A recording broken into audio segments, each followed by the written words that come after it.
হে দুনিয়াদার পাগল আমার বাবারা, হে বাংলাদেশের রাজধানী ঢাকাবাসী আমার বাবারা, হে চকের ব্যবসায়ী বাবারা, বাংলাদেশের ভিতরে উল্লেখযোগ্য ব্যবসায়ী চকের ভিতরে আল্লাহু আকবার এখানে বসবাস করেন।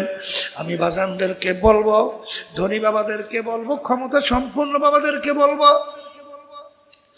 মাঝে মাঝে একটু চক্ষু বন্ধ করিয়া বাজান ইতিহাস পড়ো, পর্যালোচনা করো, চিন্তা করো, মোরাকাবা করো,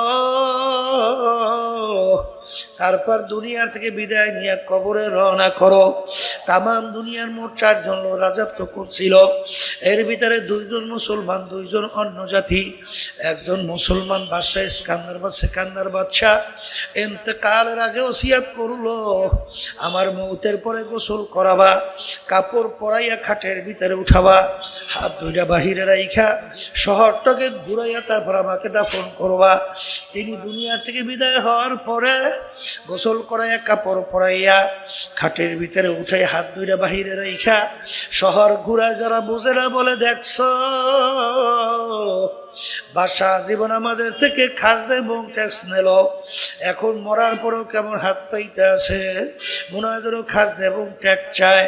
বিজ্ঞ আলেমরা বলে, বোকারা বুঝো নাই, বাদশা সেকান্দার ইন্তেকালের আগে ওসিয়াত করছিল মৌতের পরে হাত বাহিরে রেখে ঘুরাইয়া দাফন করার জন্যে। তিনি তামাম দুনিয়ার মানুষকে বুঝাতে চায়, ও তামাম দুনিয়ার মানুষেরা, বাদশা সেকান্দারের মতো বাচ্চা হারে দুনিয়া তামাম দুনিয়ার বাদশাহী করলো, এত বড় বাদশা মনে হয় দ্বিতীয় আর কেউ হইতে পারবি না। কিন্তু যখন আমি কবরে রওনা করলাম, একেবারে 2টা খালি হাত, আর কিছু দিতে পারলাম না। আলহামদুলিল্লাহ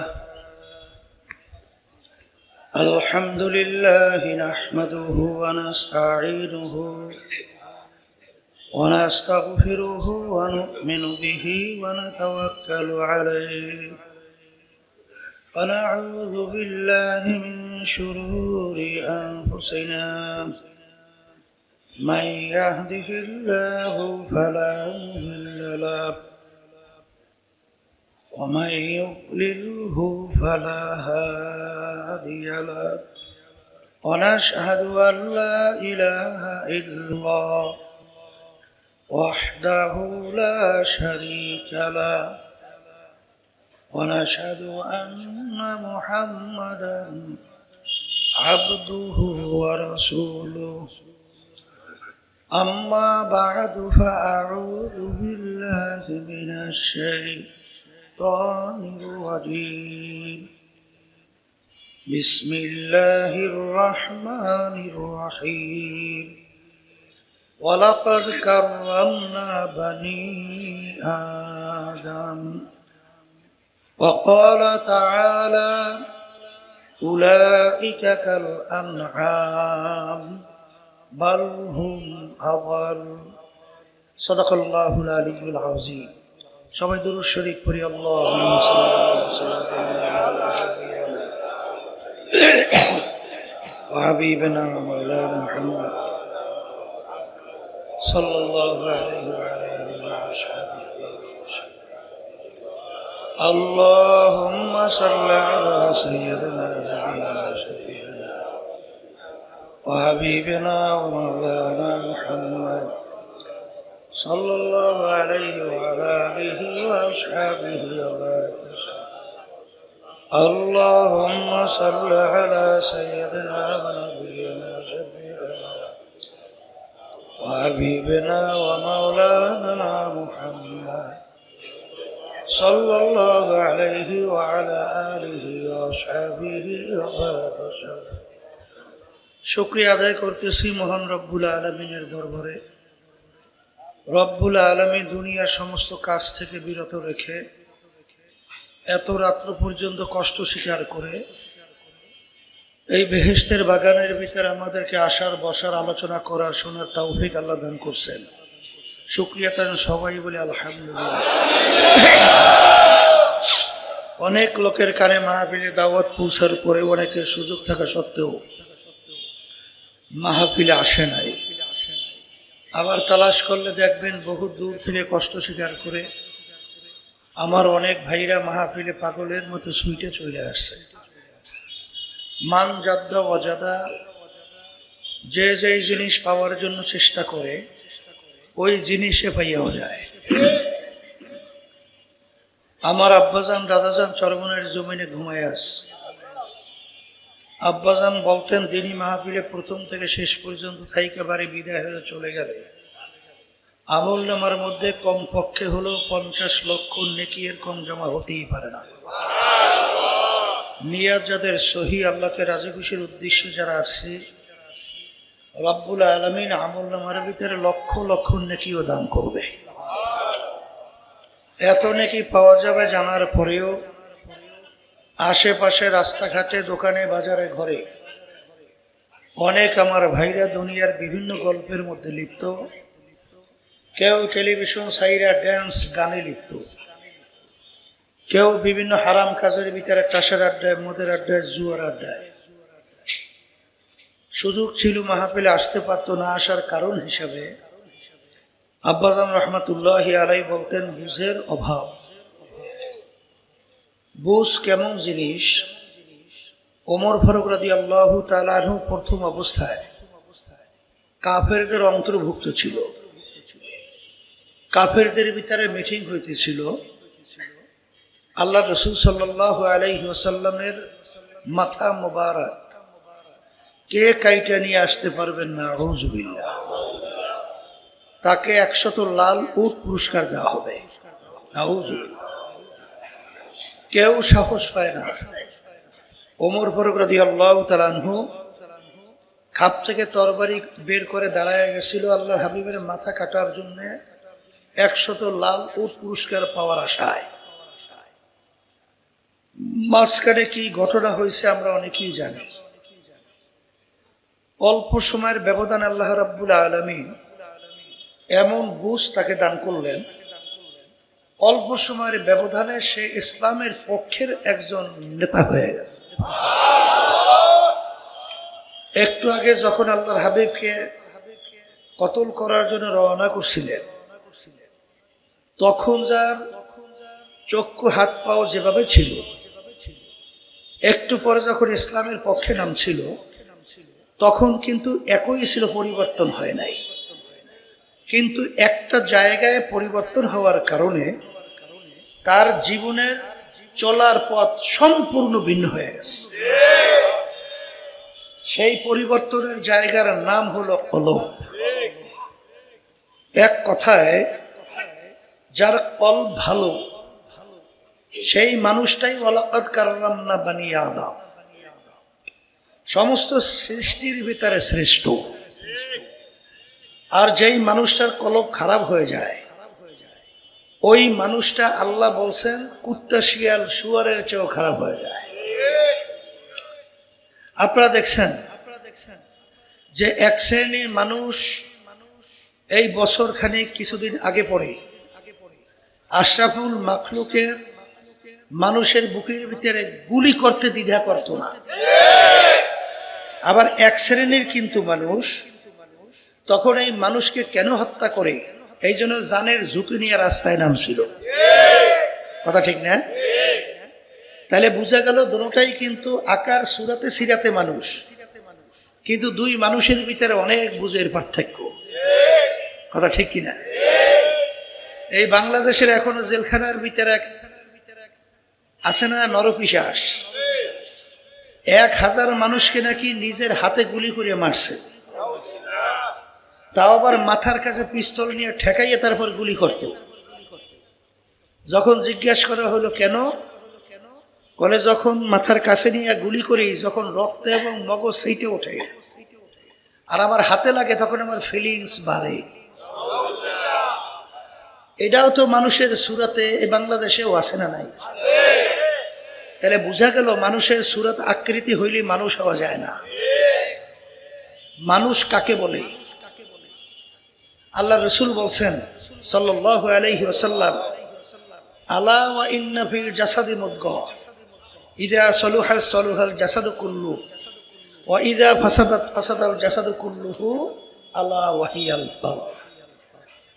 ওই যে প্রত্যেকটা মানুষের ভিতরে একটা গোশতের টুকরা, ওইটা যখন ভালো হয় ওই মানুষটা ফেরেশতার চেয়েও সম্মানিত হয়। আর গোশতের টুকরো যখন খারাপ হয় ওই মানুষটা হিংস্র জানোয়ার পশুর চেয়েও খারাপ হয়। আল্লাহ রাসূল সাল্লাল্লাহু আলাইহি ওয়াসাল্লামকে আল্লাহ যখন পাঠাইলেন তখন আরবের পশুদের অবস্থান কেমন ছিল? নিজের জ্যান্ত মেয়ে সন্তানটাকে গর্ত খুইয়া জ্যান্ত অবস্থায় ফেলাইয়া চাপা মাটি দিয়ে মাইরে ফেলছে। নিজের সন্তান জ্যান্ত অবস্থায় গর্তের ভিতরে ফেলাইয়া মারতে পারে, এরা মানুষের সুরাতে হিংস্র জানোয়ারের চেয়েও খারাপ। কি ভুল বলছে না ঠিক বলছে? এই জন্য আমার ভাইদেরকে বলবো, পর্দার আড়ালের মা বোনরা যারা শুনতেছেন, যে বেহেশতে যাওয়ার আশায় আমরা যারা মাহফিলে আসি, নামাজ পড়ি, রোজা রাখি, হজ করি, আল্লাহর হুকুম পালন করার চেষ্টা করি, ভালো কাজ করার জন্য চেষ্টা করি, কথা ঠিক না? এই বেহেশতে যাওয়ার জন্য আল্লাহ রাব্বুল আলামিন কিন্তু শর্ত লাগাইছেন, ইল্লা মান আতাল্লাহা বিকলবিন সালিম, ভালো পরিষ্কার স্বচ্ছ কলব ছাড়া আমার পবিত্র বেহেশতে জায়গা হবে না। শোনেন, আল্লাহ রাসূল সাল্লাল্লাহু আলাইহি ওয়াসাল্লাম একদিন মসজিদের ভিতরে বসা, সাহাবায়ে কেরামরাও বসা, এক সাহাবী মসজিদের ভিতরে ঢুকছে। আল্লাহ রাসূল সাল্লাল্লাহু আলাইহি ওয়াসাল্লাম তাকে ইঙ্গিত করে বলছিলেন, তোমরা যদি বেহেশতে লোক দেখতে চাও, তাকে ইঙ্গিত করে বলছিলেন দেখে নাও। এরকম 3 দিন সাহাবায়ে কেরাম দেখেন একই ব্যক্তির ব্যাপারে আল্লাহ রাসূল সাল্লাল্লাহু আলাইহি ওয়াসাল্লাম বেহেশতে সুসংবাদ দিতেছেন, ব্যক্তি একজন। তখন সাহাবাদের ভিতরে আগ্রহ জন্মল, যেই ব্যক্তি কি আমল করে, যেই আমলের কারণে আল্লাহ রাসূল সাল্লাল্লাহু আলাইহি ওয়াসাল্লাম তার পবিত্র জবান থেকে বেহেশতের সুসংবাদ দিলেন, বেহেশতের লোক হিসেবে ঘোষণা করলেন। সাহাবী যাইয়া তার বাড়িতে মেহমান হয়েছে তার আমল দেখার জন্য। 3 দিন পর্যন্ত দেখে তার আমলের ভিতরে তেমন কোনো পার্থক্য নাই। এশার নামাজ পড়ার পরই, খাওয়া দাওয়ার পরে আল্লাহুম্মা বিইসমিকা আমুতু ওয়া আহইয়া বইলে ঘুমাইয়ে যায়। আবার যখন সুবহ সাদেক হয়, আলহামদুলিল্লাহিল্লাযী আহইয়ানা বা'দা মা আমাতানা ওয়া ইলাইহিন নুশুর, এই টেবিলে উঠে যায়। ব্যতিক্রম তেমন কোনো আমল নেই। সাহাবী 3 দিন পর্যন্ত থাকার পরে চিন্তা করলেন যে তেমন ব্যতিক্রম আমল তো তেমন কিছু দেখলাম না। তার ব্যাপারে আল্লাহ রাসূল সাল্লাল্লাহু আলাইহি ওয়াসাল্লাম 3 দিন পর্যন্ত বলতেছেন বেহেশতে লোক দেখতেছে, দেখো। তখন সে জিজ্ঞাসা করে, ভাই আপনার যে আমল আমি দেখলাম এর বাহিরে কোনো আমল আছে? সাহাবী বলতেছেন, না, এর বাহিরে আমার তেমন কোনো আমল নাই। তখন তিনি আরো পেরেশান হয়ে গেলেন। এক পর্যায়ে সাহাবী যখন রওনা করলেন, তখন এই আল্লাহর বান্দা ডাক দিয়ে বলতেছেন, ভাই আমার আরেকটা আমল আছে, সেই আমলটা হলো আমার কলবটা একেবারে ঝকঝকে পরিষ্কার। আমার কলবের ভিতরে কোনো হিংসা নাই, আমার কলবের ভিতরে কোনো তাকাব্বুরি নাই, আমার কলবের ভিতরে কোনো রিয়া নাই, আমার কলবের ভিতরে কোনো হুব্বে মাল নাই, আমার কলবের ভিতরে কোনো অজব নাই, আমার কলবের ভিতরে কোনো রাগ নাই, হারাম খাওয়ার কোনো লোভ নাই। এক কথায় কলবটা একেবারে স্বচ্ছ ঝকঝকে পরিষ্কার। তখন সাহাবী বলতেছিলেন, আসলে এই কারণেই আল্লাহ রাসূল সাল্লাল্লাহু আলাইহি ওয়াসাল্লাম তাকে বেহেশতের সুসংবাদ 3 দিন পর্যন্ত আল্লাহর হাবিব বলতেছিলেন। তাহলে আমার ভাইদেরকে বলবো, শোনেন, কলব যদি পরিষ্কার না হয়, ওই মানুষটার কাছে তার ঘরও নিরাপদ না, ওই লোকটার কাছে তার সমাজও নিরাপদ না, ওই লোকটার কাছে কোনো দেশও নিরাপদ না। কথা ঠিক কিনা? কারণ তখন সে ওই আয়াতের স্মরণ করে, আল্লাহ রাব্বুল আলামিন কোরআনুল কারীমের ভিতরে বলছেন ওয়ায়ুসিরুনা আলা আনফুসিহিম ওয়ালাউ কানা বিহিম খাসাসা। আল্লাহ রাসূল সাল্লাল্লাহু আলাইহি ওয়াসাল্লাম বলেন, আল্লাহ রাব্বুল আলামিন বলেন যে মুসলমানদের চরিত্র কেমন হবে, নিজের স্বার্থের চেয়ে তার ভাইয়ের স্বার্থের অগ্রাধিকার দিবে। যখন কেউ এইটা শিখবে যে আমার চেয়ে আমার ভাইয়ের স্বার্থের অগ্রাধিকার, সেই মানুষটা যদি একটা সমাজের পরিচালক হয়, তখন তার মাধ্যমে মানুষ আরাম পাবে না কষ্ট পাবে? তার মাধ্যমে সমাজ সুন্দর হবে না অসুন্দর হবে? হ্যাঁ, আজকে বাংলাদেশের ভিতরে আফসোস 2024-এ এত মায়ের কোল খালি হলো, হাজার হাজার, একজন দুইজন, তামাম দুনিয়ার ইতিহাসে অভ্যুত্থানের জন্য এত মানুষ জীবন দিয়েছে, দুনিয়ার ইতিহাসে বিরল। এই যে নেপালে দেখছেন যে প্রধানমন্ত্রী হেলিকপ্টারে আবার ফালাইছে, আমাদের দেশে প্রধানমন্ত্রী গর্ব করে বলছিল না হাসিনা ফালায় না, মনে আছে? বলছিল না? কিন্তু আল্লাহর মায়ের আলমের বাহির, আল্লাহ তাকাব্বুরি অহংকারী আল্লাহ ভালোবাসেন না। যখন বলছে পালায় না, কিন্তু ভাত পাক কইরাও খাইয়া যাইতে পারে না, পালাইতে হয়েছে। এইভাবে এই নেপালে যে অভ্যুত্থান হলো, কয়জন মানুষ মারা গেল? অল্প কয়েকজন, ওই 16 জন বা এই কয়েকজন। আর আমাদের দেশে অভ্যুত্থানে প্রায় হাজার হাজার মায়ের কোল খালি হলো, হাজার হাজার পঙ্গু হলো, প্রায় 500-র কাছাকাছি। আর কোনদিন তারা আলো দেখবে না, অন্ধ হয়ে গেছে। কথা ঠিক না? এরপরেও এই দেশটা সুন্দরের ব্যাপারে আমরা যারা এই 24 জুলাই গণ অভ্যুত্থানে রাজপথে ছিলাম, আমাদের একটা আশা ছিল না যে 53 বছর আমাদের দেশটা ছিল গোলামের জিনজিরে আবদ্ধ। কথা ঠিক কিনা? আমরা ইচ্ছা করলেই দেশ নিয়ে সুন্দর ভাবার চিন্তা করা যেত। অন্য জায়গায় প্রিসক্রিপশন, আমাদের দেশে বাস্তবায়ন। আস্তে কথা বলে, এদেশের মানুষের জানের কোনো নিরাপদ ছিল? রাস্তায় নামলে গুম হতো, ঘরে থাকলে খুন হতো, আয়না ঘর, পিলখানা, এই যে শাপলা চত্বর, কত আশরাফুল মাখলুকাত মানুষকে এইভাবে নির্মমভাবে হত্যা করা। এর কারণ কি?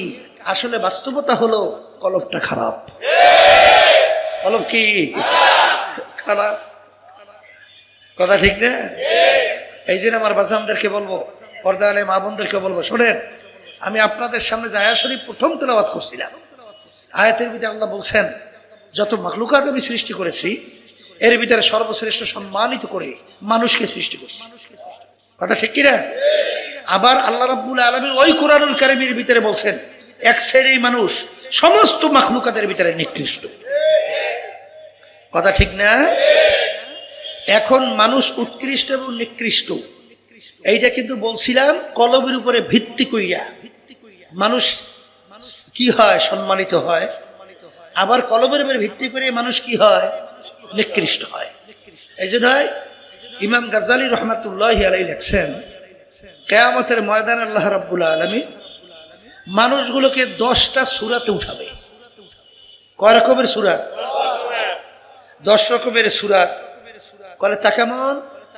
আল্লাহ রাব্বুল আলামিন তাদের নিজের কুদরতি হাতে আল্লাহ নিজে কয়েকটা জিনিস তৈরি করছেন।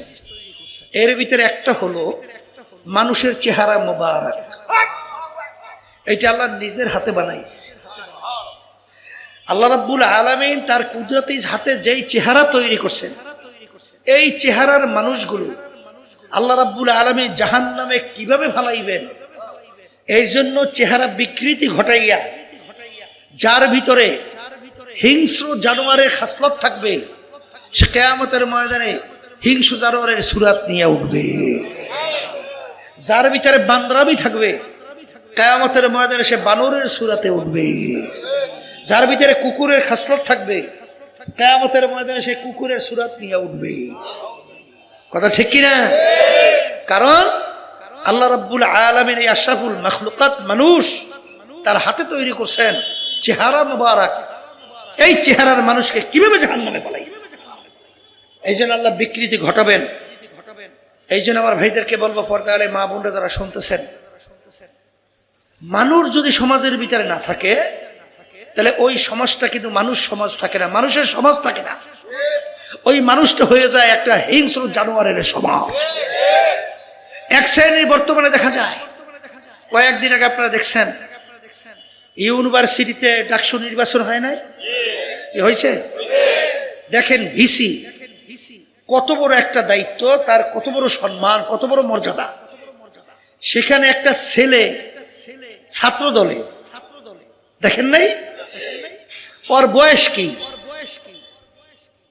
আর বাংলাদেশের ভিতরে উল্লেখযোগ্য শিক্ষাপীঠ ঢাকা ভার্সিটি, সেখানের ভিসি পরিচালক, তার সামনে কিভাবে কথা বলতে হবে এইটা পর্যন্ত শেখে নাই। তাহলে বোঝা গেল ও সূরাতে মানুষ, ভিতরটা কিন্তু মানুষের সূরাত তৈরি হয়েছে। নালে এরকম ভাবে শিক্ষকের সামনে কখনো এই ধরনের আচরণ করতে পারে? হ্যাঁ, এমনকি শব্দটা শোনা যায় দুধ মিয়া, দূর মিয়া, নাউযুবিল্লাহি মিন জালিক। সে এই দেশ যদি এদের পরিচালনায় থাকে তখন এই দেশটা হয় কি? হ্যাঁ, এই দেশটা কি ভালো হয়? কোনোদিন হয়? ওই সেদিনকার একজন ব্রিগেডিয়ার জেনারেল, সে আমাকে বলতেছিল, বড় বাংলাদেশের ভিতরে উল্লেখযোগ্য বড় ডাক্তার, সে বলতেছিল, হুজুর ছোটবেলায় ছাত্র আমরা যখন ছিলাম তখন আমাদের আদব, আমাদের আখলাক চরিত্র কি ছিল, আর এখন আমরা দেখছি এই শ্রেণীর মানুষকে মানুষ ভয় পায়। কি পায়? আবার বলেন না, কি পায়? এই যে একটা আশ্চর্য কথা না? আমরা ছোটবেলায় শুনতাম পাগলা কুত্তারে মানুষ ভয় পায়, আসতে বলে হিংস্র জানোয়ারকে মানুষ ভয় পায়, হিংস্র বাঘকে মানুষ ভয় পায়। মানুষকে মানুষ ভয় পাইবে কেন? তাহলে বুঝতে হবে ও এখন আসলে সূরাতে মানুষ, ও আসলে মানুষ নাই, ও হিংস্র জানোয়ারের চেয়েও খারাপ হয়ে গেছে। শোনেন, ওমর ফারুক রাদিয়াল্লাহু তাআলা আনহু অর্ধেক দুনিয়ার মতো দেশ রাজত্ব করছিলেন। বাংলাদেশের মতো প্রায় 200 মতো দেশ, এই বাংলাদেশ 200টা বাংলাদেশ একত্রিত করলে যেই পরিমাণ হয়, ওমর ফারুক রাদিয়াল্লাহু তাআলা আনহু এত বড় দেশের রাজত্ব করছিলেন। দেখেন, তিনি খুতবা দিতেছিলেন মসজিদের মধ্যে, এক সাধারণ মুরব্বী সে দাঁড় হয়ে বলতেছেন, আমির আপনার খুতবা আমরা শুনবো না এই প্রশ্নের উত্তর না দেওয়া পর্যন্ত। চিন্তা করে দেখছেন, অর্ধেক দুনিয়ার রাজত্ব যে চালায় তার খুতবা বন্ধ করে দেয়, প্রশ্নের উত্তর চাই। কি প্রশ্ন? আমির বললেন, কি প্রশ্ন? বলে, আমির আপনার গায়ে যে আমি জামা দেখছি, এই জামা তো রিলিফের কাপড়ের জামা, রিলিফের কাপড় আমিও পাইছি, আপনিও পাইছেন, আমার কাপড় দিয়ে তো আমার পুরো জামা হয় নাই, কিন্তু আপনার কাপড় দিয়ে পুরো জামা হইল কিভাবে? অর্থাৎ বুঝাইতে চায় যে আপনি ক্ষমতায় ছিলেন, কাপড় বেশি নিয়েছেন। কথা বুঝে? এই আল্লাহর বান্দারা, আমি খুতবা বন্ধ করে বসে বসছি। তিনি বলতেছেন, এই প্রশ্নের উত্তর দিবে আমার ছেলে আব্দুল্লাহ। আব্দুল্লাহ দাঁড় হয়ে গেছে, দাঁড় হয়ে বলতেছেন যে রিলিফের কাপড় আমিও পাইছি, আমার আব্বাও পাইছি। আমি দেখি আমার কাপড় দিয়ে আমার পুরো জামা হয় না, আব্বার কাপড় দিয়ে আব্বার পুরো জামা হয় না, তাই আমার কাপড়টাকে আমি আব্বাকে দান করছি। এখন ওই দুইটা কাপড় মিলিয়া আমার আব্বার সুন্দর একটা জামা হয়েছে। এর নাম হলো মানুষ। আর বর্তমানে ঠিক মতো চাঁদা না দিলে পাথর মাইরে মারে। এই অফিসের টাকা যদি ভাড়া আনতে যায় মালিক, নির্মম ভাবে তাকে এইভাবে পিটাই হত্যা করে। সাংবাদিকরা যখন সত্য সংবাদ প্রকাশ করে তখন তাদেরকে মাইরে ফেলায়। তা এরা যদি ক্ষমতায় থাকে দেশ তো সুন্দরই চলে, হয় একেবারে সোনায় সোহাগা। হ্যাঁ, এই সদ্য যে আওয়ামী লীগ যে ফালাইল, সদ্য ভূমিমন্ত্রী শোনেন নাই? পত্রিকায় আসছে, বিভিন্ন মিডিয়ায় দেখেন নাই? প্রথম আলো পত্রিকার রিপোর্ট আসছে কি, একার বাড়ির সন্ধান পাওয়া গেছে 3টা দেশের মধ্যে 620টার মতো বাড়ি। কয়টা বাড়ি আর কয়টা দরকার আল্লাহই জানে। 620টাই ওগুলো হয় নাই। এখন কত বাড়ি দরকার কে জানে। এইটা পাওয়া গেছে বিদেশের 3 দেশে, দাম প্রায় 5,700 এত কোটি টাকা। এ টাকা তো সব তার আব্বাই রেখে গেছে, তার দাদা রেখে গেছে না, তার বাপ দাদা রেখে গেছে, ওয়ারিশ সূত্রে পাইছে মিরাজ। হ্যাঁ, ওই টাকাই তো বিদেশে বাড়ি করছে 620। তারা এরা ক্ষমতার মসনদে চেয়ারে বসে আপনার আমার কষ্ট অর্জিত সম্পদ ওই ক্ষমতার চেয়ারে বৈশা এই টাকা পাচার কইরা ইটালি সহ বিভিন্ন জায়গায়, ওই যে কানাডায় বেগম পাড়া তৈরি করে। 5 বারেরা তাম দুনিয়ার ভিতরে বিশ্বে চ্যাম্পিয়ন বানায়। এই জন্য তো আল্লাহ বলেন, যে জাতি নিজেদের ভাগ্যের পরিবর্তন জাতি না ঘটায়, ওই জাতির ভাগ্যের পরিবর্তন আমি রব্বুল আলামিন ঘটাই না, করি না। এই জন্য আমি আমার বাজানদেরকে বলবো, আমার ভাই কেউ রাগ করবেন না, কথা বলেই যেতে হবে। কে শুনবেন তা জানি না।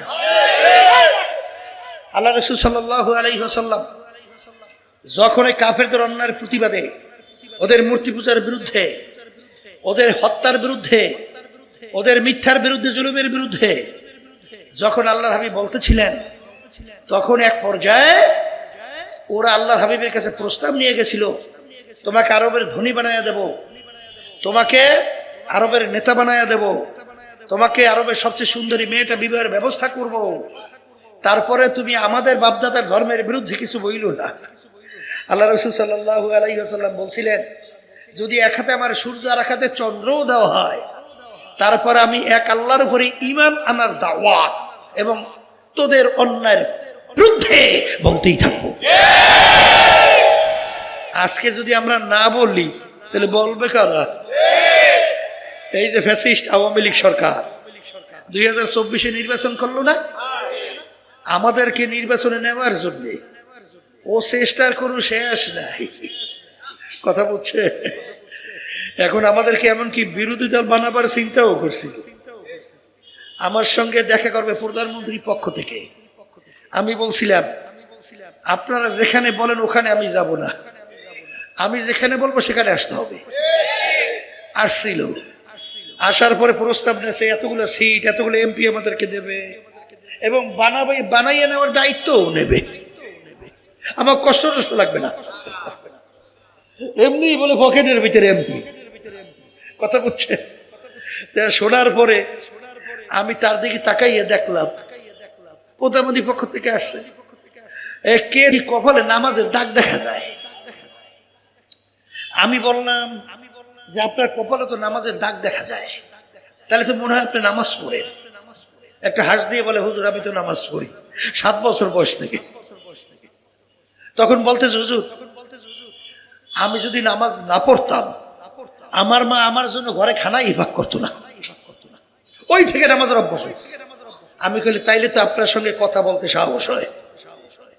তখন আমি বিভিন্ন কথার পরে বললাম যে এখন বলেন, আপনারা যদি আমাদেরকে সরকারি ওই পাতানো ফাঁদ ওর ভিতরে ঢুকাইয়া তারপরে যদি আপনার স্বার্থ উদ্ধার করতে চান, তাইলে বলেন তো দেশের পক্ষে, মানবতার কল্যাণের পক্ষে, ইসলামের পক্ষে কথা বলবে কারা?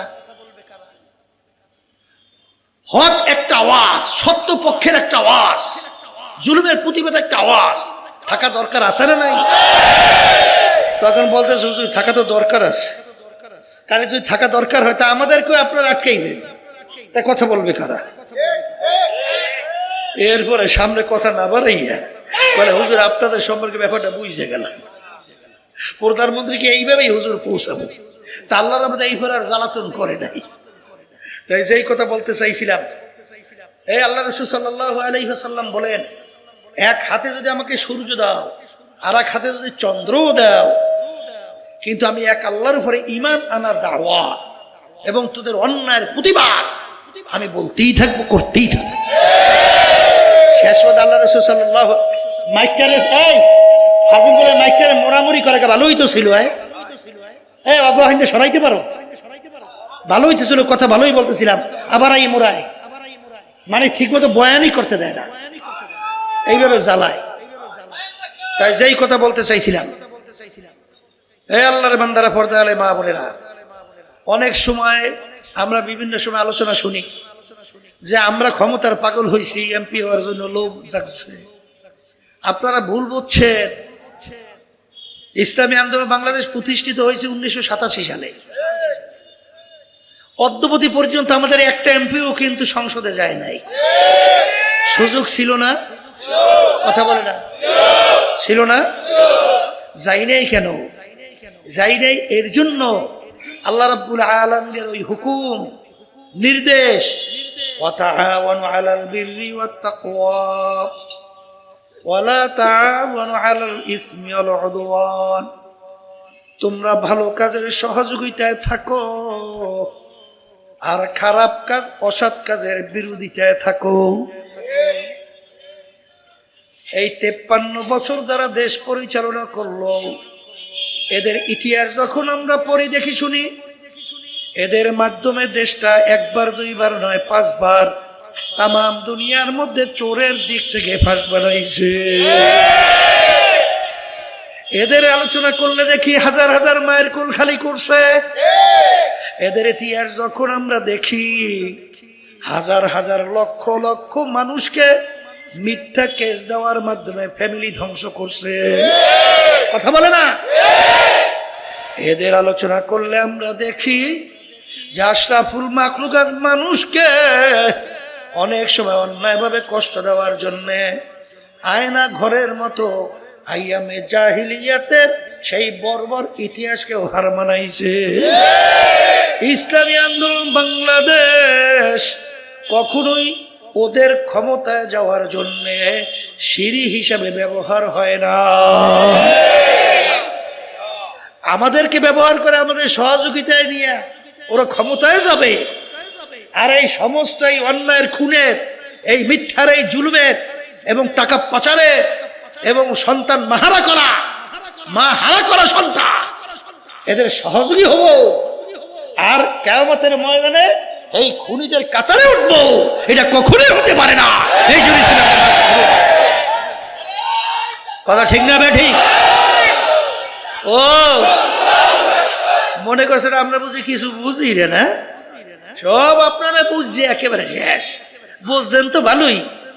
এখন দেশকে সুন্দর করার জন্য এই যে জুলাই 2024, আপনারা জানেন এই হাজার হাজার মায়ের কোল যে খালি হলো, এত সন্তান পঙ্গু হলো, চক্ষু হারালো, একটা লক্ষ্য উদ্দেশ্য নাই?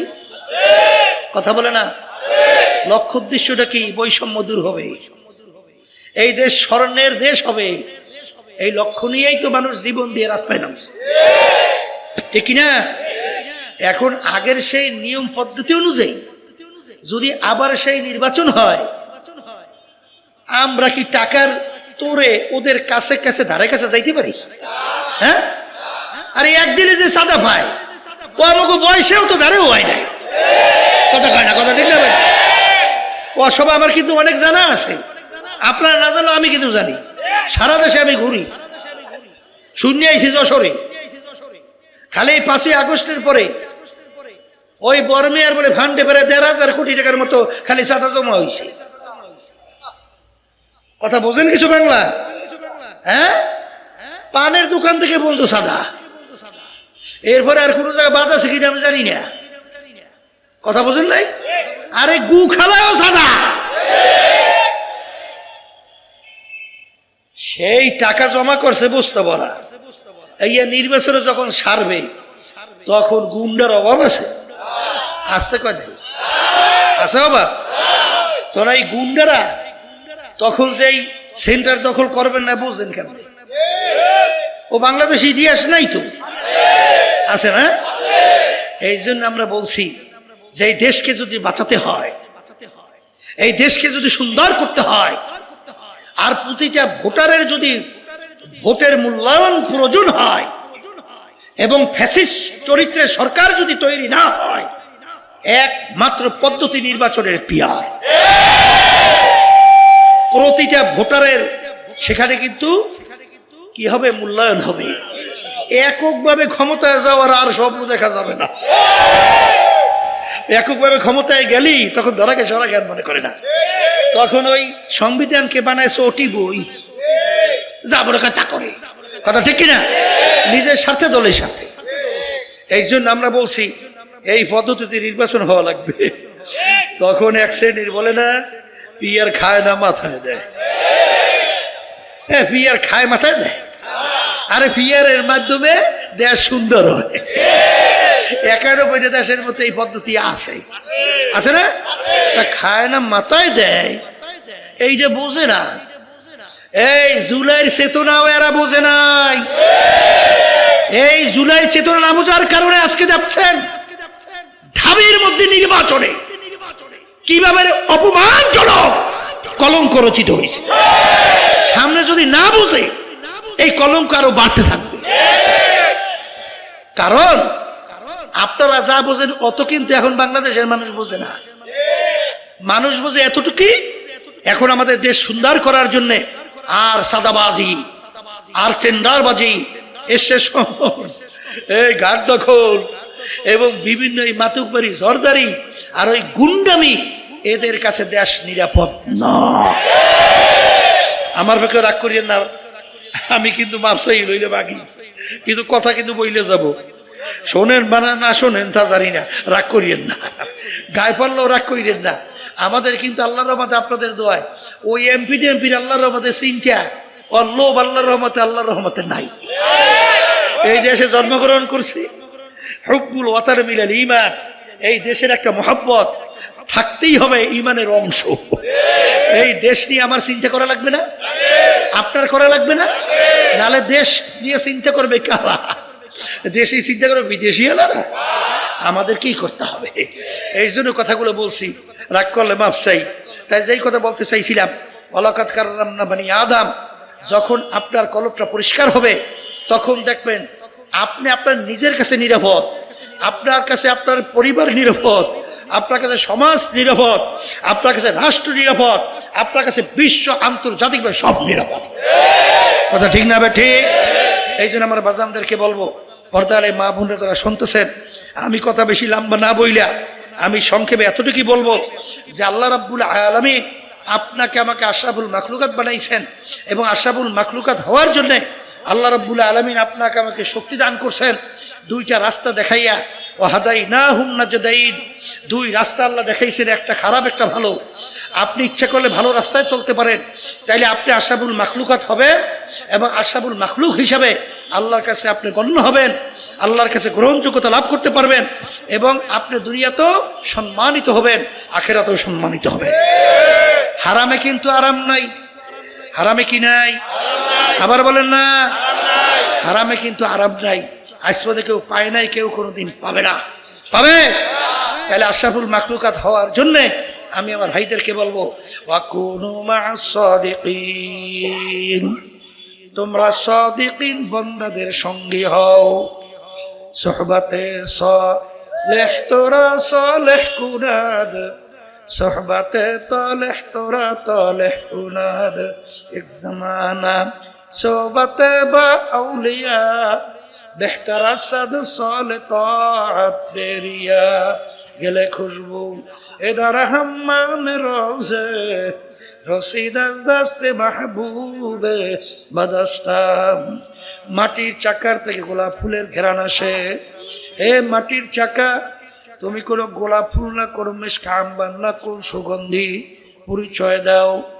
মাটির চাকা বলে আমি কোনো মিষ্টি আম্বার, কোনো গোলাপ ফুল কিছুই না, আমি একটা মাটির চাকাই। তোমার থেকে এত সুন্দর কেন ঘেরান আসে? মাটির চাকা বলে আমার সঙ্গে একটা গোলাপ ফুল ফুইটা আমার সঙ্গে লাইগা ছিল। ওই গোলাপ ফুলের ঘেরান আমার ভিতরে ঢুকতে ঢুকতে এখন আমি সাধারণ মাটির চাকা নাই, আমি একটা গোলাপ ফুলে পরিণত হয়ে গেছি। এই আল্লাহর বান্দারা, প্রত্যেকটা মানুষ কিন্তু চায় সে যেন ভালো হয়। আহারে, সে যেন ভালো মানুষ হয়। বাপ মাও চায় আমার সন্তানরা যেন ভালো হয়। এবং প্রত্যেকটা মানুষ, অনেক খারাপ মানুষ আমাদের কাছে আইসা দোয়া চায়, হুজুর আমাদের জন্য একটু দোয়া করেন, আমি যেন একটু ভালো হইতে পারি। সে নিজেও বোঝে আসলে সে ভালো না, তাইলে ভালোর জন্য দোয়া চায়, পারে না কেন? পারার জন্য আমার মালিকের হুকুম পালন করা লাগবে। আমার মালিক বলেন ওয়া কুনু মা'আস সাদিকিন, তোমরা সাদিকিন বান্দাদের সঙ্গী হইয়া যাও। কার সঙ্গী? জোরে বলেন, জোরে বলেন, আবার জোরে বলেন। আপনি যদি মিথ্যুকদের সঙ্গে চলাফেরা করেন, বেয়াদবের সঙ্গে চলাফেরা করেন, বাজান রে, দেখবেন কিছুদিনের ব্যবধানে ওই ছাত্র শিক্ষকের সামনে বেয়াদবি করতেও চিন্তা করে না। কথা বলে না? এ জোরে বলেন, কথা ঠিক হবে ঠিক। আর আদবওয়ালা কাকে বলে? আল আমরু ফাওকাল আদব। আদব হলো কথা মানা, হলো সবচেয়ে বড় আদবের ভিতরে বড় আদব। কথা বলে না? জোরে বলেন, কথা ঠিক কিনা? এই জন্য আমার বাজানদেরকে বলবো, বাজান বাংলাদেশে কত ঘটনা আমরা জানি। বড় বড় লেভেলের অফিসার ওদের সামনে যাইয়া ওই সুটকা মুটকা টেবিলের উপরে পা উঠাইয়া এইবার পাও নাড়ায়।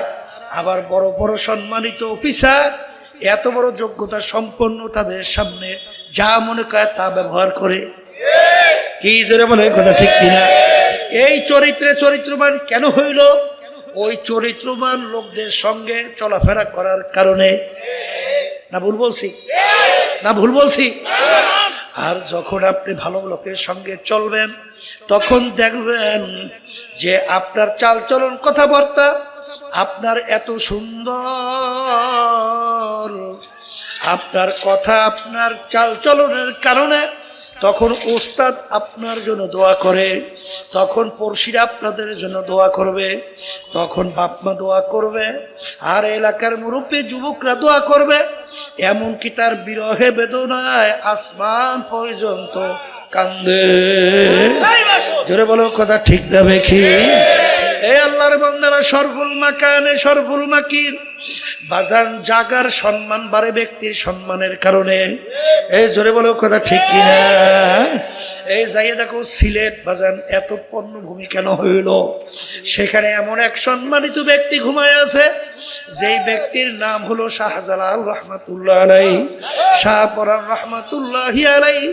বাজান যাইয়া দেখো সরমনাই জমিনটা এত কেন সম্মানিত হলো? ওখানে ঘুমায় আছে আহসানুল্লাহ সাহেব রহমাতুল্লাহ আলাইহি, ইসহাক সাহেব রহমাতুল্লাহ আলাইহি, ফজলুল করিম রহমাতুল্লাহ আলাইহি। দেখতে তোমার মতো দুই চক্ষু বিশিষ্ট মানুষ, দেখতে তোমার মতো দুই হাত বিশিষ্ট মানুষ, দেখতে দুই পা বিশিষ্ট মানুষ, কিন্তু বাজান রে, তাদের সম্মানে আজকে মাটি জমিন পর্যন্ত সম্মানিত। আল্লাহ রাবিব ঘুমায় আছেন, আল্লাহু আকবার, মদিনা শরীফ রওজা পাকের মধ্যে, যার সম্মানে আজকে মদিনা তামাম দুনিয়ার মানুষের কলিজার মধ্যে মদিনা। কেন? ওখানে এমন এক আল্লাহর বান্দা ঘুমায় রয়েছে, যার সম্মানের কারণে আজকে মদিনা সম্মানিত হয়ে গেছে। জোরে বলেন, কথা ঠিক না ঠিক? বাজার যাইয়া দেখবেন পটুয়াখালী জেলায় হারে মির্জাগঞ্জ থানায় ইয়ারউদ্দিন সাহেব রহমাতুল্লাহ আলাইহি, তিনি একজন সাধারণ দোকানদার ছিল। আরে নদীর কিনারায় ঘুমায়া রইছে। বছর খানিক কম বেশি আগে আমি স্পিড বোর্ডে তার কবরের পাশ থেকে যাইতেছি, হঠাৎ দেখি স্পিড পরিচালনা করতেছে। হঠাৎ ওখানে স্পিড বোর্ড থামায়া দিয়া তারপর কিছুক্ষণ পর আবার চালু করছে। তাকাইয়া দেখি ইয়ারউদ্দিন সাহেব রহমাতুল্লাহি আলাইহি ওই নদীর কিনারায় ঘুমায় আছে। আজকে তার সম্মানের কারণে বাজার লঞ্চ স্টিমার চালক পর্যন্ত থামাইয়া সম্মান কইরা তারপর সামনে যাওয়া লাগে। এমন জীবন তুমি করো হে গঠন, মরণে হাসিবে তুমি কাঁদিবে ভুবন। কোন জীবন তুমি গঠন করলা?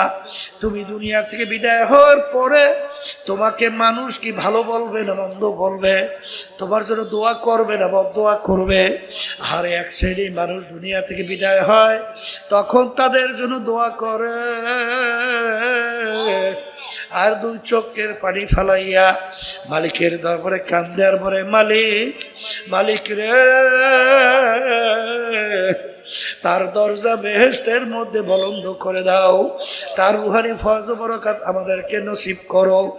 এমন জীবন তুমি করো হে গঠন, মরণে হাসিবে তুমি কাঁদিবে ভুবন। হে দুনিয়াদার পাগল আমার বাবারা, হে বাংলাদেশের রাজধানী ঢাকাবাসী আমার বাবারা, হে চকের ব্যবসায়ী বাবারা, বাংলাদেশের ভিতরে উল্লেখযোগ্য ব্যবসায়ী চকের ভিতরে আল্লাহু আকবার এখানে বসবাস করেন। আমি বাজানদেরকে বলবো, ধনী বাবাদেরকে বলবো, ক্ষমতা সম্পন্ন বাবাদেরকে বলবো, মাঝে মাঝে একটু চক্ষু বন্ধ করিয়া বাজার ইতিহাস পড়ো, পর্যালোচনা করো, চিন্তা করো, মোরাকাবা করো।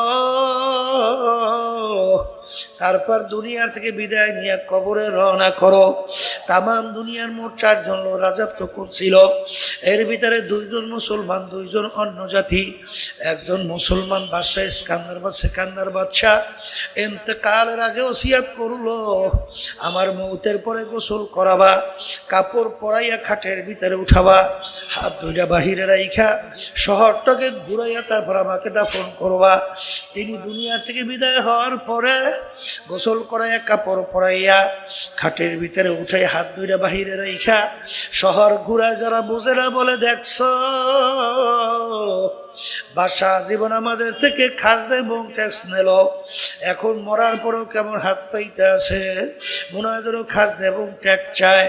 বিজ্ঞ আলেমরা বলে, বোকারা বুঝো নাই, বাদশাহ সেকান্দার ইন্তেকালের আগে ওসিয়াত করছিল মৌতের পরে হাত বাহিরে রেখে ঘুরাইয়া দাফন করার জন্যে। তিনি তামাম দুনিয়ার মানুষকে বুঝাতে চায়, ও তামাম দুনিয়ার মানুষেরা, বাদশাহ সেকান্দারের মতো বাচ্চা হারে দুনিয়া তামাম দুনিয়ার বাদশাহী করলো, এত বড় বাদশাহ মনে হয় দ্বিতীয় আর কেউ হইতে পারবি না। কিন্তু যখন আমি কবরে রওনা করলাম, একেবারে 2টা খালি হাত, আর কিছু দিতে পারলাম না, সব দুনিয়া পইরা রইছে, আমি খালি হাতে কবরে রওনা করলাম। ঠিক বড় লোক আমার বাবাদেরকে বলবো, এমন জীবন তুমি করো হে গঠন, মরণে হাসিবে তুমি কাঁদিবে ভুবন। আর টাকা কার জন্য রাইখা যাও, সম্পদ কার জন্য রাইখা যাও, আরে এত বড় বড় মেয়াগিরি কার জন্য রাখো? মাঝে মাঝে মনকে বুঝাও। বাজার সারা বাংলাদেশ ঘুরি দেখি, ফরিদপুর গেছিলাম, একজন আমাকে বলে, হুজুর এলাকার ভিতরে বড় ধনী মানুষ মারা যাওয়ার পরে যত অন্ধকার হয়ে আসতেছে, ঘরের ভিতর থেকে ডাক দিয়া বলে, আরে মরা লাশ রাত্রে ঘরে রাখা যাবে না, ছোট ছোট বাচ্চারা মরা লাশ দেখলে ভয় পাইবে। মাসিদের ভিতর থেকে খাট বের কইরা খাটের ভিতরে উঠাইয়া সারা রাত্র নিয়ে মসজিদের বারান্দায় ফালাইয়া রাখছে। হারে তার কষ্টের কামাই করা টাকার বাড়ি তাকে জায়গা দেয় না। আরে এত টাকা রাখবা কোথায়? কাপড়ে যে পকেট নাই। এই জন্য আমার বাজানদেরকে বলবো, পর্দারে মা বোনদেরকে বলবো, আজকে দুনিয়ার দিকে তাকাইয়া দেখো। আজকে সাধারণ সূর্যের গরম সহ্য হয় না, একটা পিটান সহ্য করা যায় না, পেটের ভিতরে ব্যথা করলে সহ্য করা যায় না, মাথার ভিতরে ব্যথা করলে সহ্য করা যায় না। কিন্তু কবরের যাত্রীরা, আল্লাহ রাসূল সাল্লাল্লাহু আলাইহি ওয়াসাল্লাম বলেন, কিয়ামতের ময়দানে আমার মালিক এই সূর্য এক হাত বা সোয়া হাত মাথার উপরে বুর করে ছাইরা দেবে। কিয়ামতের ময়দানে ঘর নাই, বাড়ি নেই, পানি নাই, গাছ নাই, বাড়ি নাই, ভাগুন নাও, কোনো জায়গা নাই। বাজান তামার জমিন হবে। আরে ওই জমিনে যখন সূর্যের তাপ দেওয়া শুরু করবে, নাফরমানদের তালুটা সূর্যের তাপে টাস টাস কইরা ফাইটা মগজগুলা ভাতের মতো তাইয়া বাইয়া বাইয়া পড়তে থাকবে। লা ইয়ামুতু ফিহা ওয়ালা ইয়াহিয়া, মানুষ বাঁচবেও না, মরবেও না। আমি বলি নাই, আল্লাহ বলছেন, আমি শোনাইতেছি। যারা মুসলমান দাবি করে তারাই কথা শুনবে, মানবে, চলবে। আর যারা নাস্তিক, আল্লাহকে বিশ্বাস করে না, ওদের ব্যাপারে আমাদের তো কোনো করার কিছু নাই, সেটা আমার মালিক জানে কি হবে। কিন্তু আমার বাজানদেরকে বলবো যে এই দুনিয়ার পিছনে পড়লাম, দুনিয়া কিন্তু মাঝে মাঝে চক্ষু বন্ধ করে মোরাকাবা করলে দেখবা সব ফাঁকি। দুনিয়া কিন্তু আরামের জায়গা না, শান্তির জায়গা না। কেউ কোনোদিন পায় নাই, কেউ কোনোদিন পাবে না। এই জন্য আমার বাজানদেরকে বলবো, পর্দারে মা বোনরা যারা শুনতেছ, আল্লাহ রাসূল বলেন, হে আমার উম্মতেরা, আল কবরু রাউযাতুম মিন রিয়াজিল জান্নাহ আও হুফরাতুম মিন হুফারিন নার। এই যে কবর দেখো, আল্লাহ রাসূল বলছেন, আমি বলি নাই, কোনো আলেম বলে নাই, কোনো পীর বলে নাই, কোনো মুহাদ্দিস বলে নাই। এই কবর কিন্তু আসল কবর না। কারো কবর আল্লাহর ফজলে বেহেশতের বাগান হবে। মালিক আপনি আমার জন্য, আমাদের সবার জন্য কবুল করে নেন। আল্লাহর হাবিব বলেন, কোনো কোনো নাফরমানের কবরের মধ্যে জাহান্নামের আগুন এসে ভইরা যাবে। কিয়ামত পর্যন্ত নাফরমানকে আগুনে পোড়াবে। আল্লাহর হাবিব বলেন, ও আমার উম্মতেরা, আতিস আতুম ওয়াতিসঈনা তিননিনান লাউ নুফিকা ফিল আরদি মা আনবাতাত খাদরা। কোন কোন নাফরমানের কবরের মধ্যে আল্লাহ রাসূল সাল্লাল্লাহু আলাইহি ওয়াসাল্লাম বলে 99টা বিষাক্ত সাপ জমা হবে। এমন বিষ দর জমিনের দিকে ফুঁক দিলে কোনো গাছপালা মাথা জাগাতে পারতো না। কিয়ামত পর্যন্ত সাপ নাফরমানকে পেঁচাইয়া পেঁচাইয়া ঠোকরাইতে থাকবে। আল্লাহ আমাকে আমাদের সবাইকে মাফ কইরা দেন। কি যাতনা বিষে বুঝিবে সে কিসে, কি যাতনা বিষে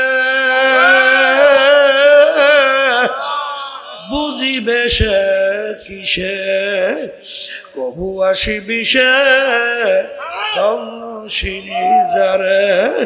বাজান যার শরীরের ভিতরে আগুন লেগে যায় সে বোঝে আগুনের কত জ্বালা মর্ম ব্যথা। যার শরীরে আগুন লাগে না সে কোনোদিন আগুনের মর্ম জ্বালা বুঝবে না। যার কলিজার ভিতরে জাহান্নামের আগুন লাগে যাবে, আল্লাহ আপনি আমাকে আমাদের সবাইকে মাফ কইরা সে বুঝবে জাহান্নামের আগুনের কত জ্বালা। এই জন্য আমার ভাজানদেরকে বলবো, আরে মুসলমান বলতেই মন চায়, গুনার থেকে ফেরবে, নেকের কাজ করবে, কলবকে পরিষ্কার করবে, এরপর দুনিয়ার থেকে বিদায় নিয়ে মাওলার কবরে রওনা করবে। বাজার আমার মালিক বড় দয়ার, বড় মায়ার। যদি আমার মালিকের কাছে দিলটাকে ভাইগা দুই চোখের পানি চাইরা যদি মাপ চাওয়ার মতো চাইতে পারো, আমার মালিক শুধু মাফ করবেন তাই না, আমার মালিক তোমাকে আমাকে তার কুদরতি কোলের ভিতরে টাইনা জাগা না দিয়া পারবে। আমার মালিক যখন এখানে নিয়ে আসছে, মালিকের কাছে হাত তোলো, দুই চোখের পানি ফেলাইয়া কান্দ আর মাপ চাও। আর মালিককে বলো, মালিক যখন আপনি আমাকে ডাক দিবেন, ওয়ালাকাদ কাররামনা বানি আদম, আশরাফুল মাখলুকাত বাজান, আশরাফুল মাখলুক মানুষ হিসাবে ডাক দিয়েন। আল্লাহুম্মা আমিন। এ ঘরের মেয়ে লোকেরা হাত উঠা, গুনার কথা মনে করো, দুই চোখের পানি ফালা, আমার মালিকের দরবারে কান্দো আর মাপ চাও। যদি কান্না না আসে মনকে বুঝাও, ওরে মন একদিনে ঘরের দরজা দিয়া নতুন বউ হয়ে উঠছিল রে মন, কত মেয়ে লোকের শরবত খাওয়াইলো, কত মেয়ে লোকে বাতাস করলো। আবার এমন একটা দিন আসবে, এই ঘরের দরজা দিয়ে মরা লাশ হইয়া বের হবা। ছেলে কানবে মামা করে, মেয়ে কানবে মামা করে, জবাব তো আর দিবা না। আমার মালিক আপনি মাঠের দিকে ছায়া দেখে, আপনার বান্দারা কিভাবে কান্দে। আমাদের ছেলেও মরে নাই, মেয়েও মরে নাই, গুনাহ করে বসছি রে, মাফ করে দেন গো মাওলা, মাফ করে দেন।